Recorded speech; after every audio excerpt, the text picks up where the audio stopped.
This video is brought to you by Miniature Market. Thousands of board games, discounted prices, miniaturemarket.com. Hello my friends, the Game Boy Geek here. Today it's all about the questions. Questions, and not just 20 questions, but as many as you can fit in 5 minutes. Because today we're asking questions and trying to figure out who is the insider. This is sort of a mix of, say, 20 questions with, say, Werewolf. It's for 4 to 8 players, it's from Oink Games, so let's take a look.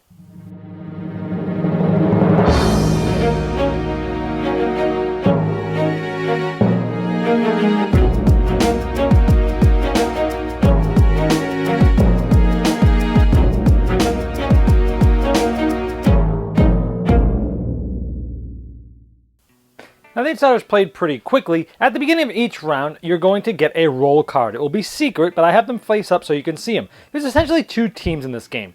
There's this team that is going to be made of all just the common people, commons, and 1 master. And then over here, an insider is going to be by himself. And like I said, these will all be flipped over like this so you can't see it. There'll be 1 insider, 1 master in every game, and then however many commons there are left for the rest of the people. These will all get shuffled like this. And then what happens is whoever has the master will flip it over like this. So everyone would get dealt these, and then whoever has the master flips it up and says, I'm the master. Then they go through a script. Now the master will ask everyone to close their eyes. The master will then flip this card up. They'll look at this number on the top of the deck, and this means that corresponding number here is the word that you're going to be trying to get everybody else to guess. The word is soil.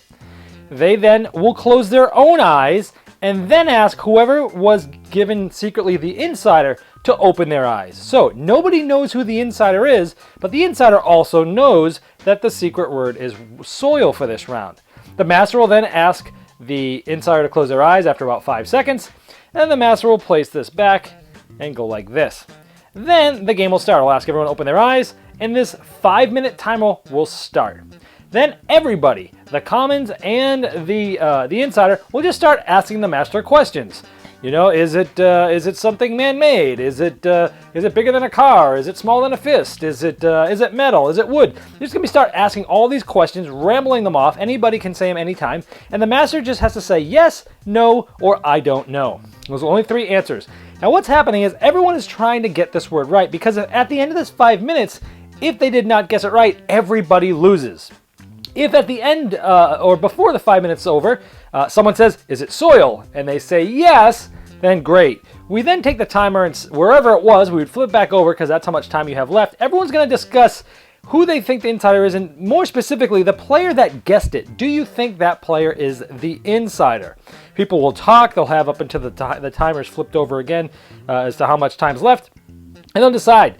Everyone will raise their hand on the count of 3, and if the majority raised hands, then that player is said to be the insider. If it was indeed the insider loses and everyone else wins. However, if it was not the insider and they were just a commons, we then go to another vote where everybody on the count of 3 will point at somebody, and whoever has the majority of the votes flips it up. If it was a common, the insider wins. If it was the insider, then the commons win. So the insiders got the right information. They're trying to lead everyone to water, but they're trying to do it very vaguely so that nobody can guess that it's them. And that's the basic game. It takes about a total of probably 5 to 7 minutes to play, and you'll want to play this multiple rounds. There's an advanced variant that you can play where there might be an insider or might not be.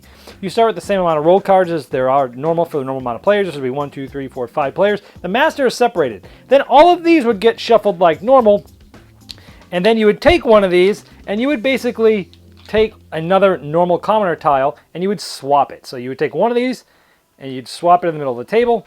And now this one is said to be in exile. You would then take the master, shuffle the rest of these in. So now what it means is everyone's going to get 1 tile like normal, but there's 1 here, and it could be the insider or it could be a commons, you're not sure. And then you play the game the same way that you would play it normally. So at the end of the 5 minutes, if you did not get the answer right, normally you would have lost in the normal game, but in this case, the master gets to pick one of the people's roll cards, either one person's roll card or the one that's exiled. If they pick the insider, then the commons win. If not, if it wasn't the insider, then everyone still loses. Now, if you did get it right, the player who got it right gets to look at any one player's thing, or exile. If this was in the middle, they could peek at this one, or if it was somebody else's, they could peek at that one. They then say what they saw, but they could be lying, and then we go to a final vote.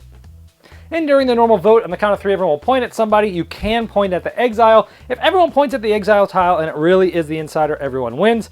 But if the exile card's the insider and everyone points and the majority points to another player, then everyone loses. Wow, I haven't had this much fun with a social deduction game since I'd say Spyfall came out. It came out at a similar time of year. People were talking about this at BGGCon, and I bought one. It was $23 and just on a whim, and wow, was this amazing. This gives me the same feeling as I had the first time I played Spyfall with a bunch of big groups, but the difference here is, number one, is Spyfall fell flat a lot when I played it with people that were not gamers. This, 20 questions, everyone knows 20 questions. You don't have to be like super creative about what to ask. There's not nearly as much pressure on whoever's, like in this case, the insider. They're just sort of, dropping little nuggets here and there, trying to point people down a certain path, but they're not necessarily having to lie or having to do anything else. They're just sort of trying to get people there without being so obvious. And it's such a simple, streamlined, easy game, but man, is it fun. It's one of those games that you play it and you're like, let's play it again, let's play it again, let's play it again. You'll probably play it 3 or 4 times at least every time you play this game because it's so fun. And it's portable, it's small, it sort of just fits right in your pocket. I'm going to be bringing this thing to a ton of holiday parties. Now, just the dynamics are awesome. Like when you're the master, you're listening to all these questions coming in. Yes, no, yes, yes, yes, no, no, I don't know. But as you're listening to these, you're really taking in who's asking what, because you're going to really help at the end try to figure out who might be the insider. And when you're the commons, the insiders, you're asking questions, but you're constantly thinking about like, okay, what are they like what should I say next? You're thinking about the answers, and you're not as much cognizant of the fact of what people are asking because you're really trying to think of questions on your own. And of course, you got the insider who's got the trickiest job where they're trying to lead them down the right path, but do it very vaguely. And each of those roles feels so cool. I love the fact that they added that advanced role where there might not be an insider. The last game we played it with this. We were playing it with this variant, and one of my friends, we could have sworn he was the insider. He got a chance to look at mine because everyone thought I might have been. He's like, no, it's not. Everyone's like, I think it's in the middle. But we ended up voting for him, and we were wrong. And the insider was in the middle. We lost. But having that, I'm not sure if there's an insider. Brilliant. This is such a good little game. $23 is way too much for a game that's this small, I gotta say. But I also gotta say I spent $23 on it, and I don't regret it because it was just been so much fun, and I'm probably gonna be getting these for people for Christmas as stocking stuffers. This game's amazing. One of the best little social deduction games come out in a long time. That's Insider. So let's induct it properly with a saxophone serenade.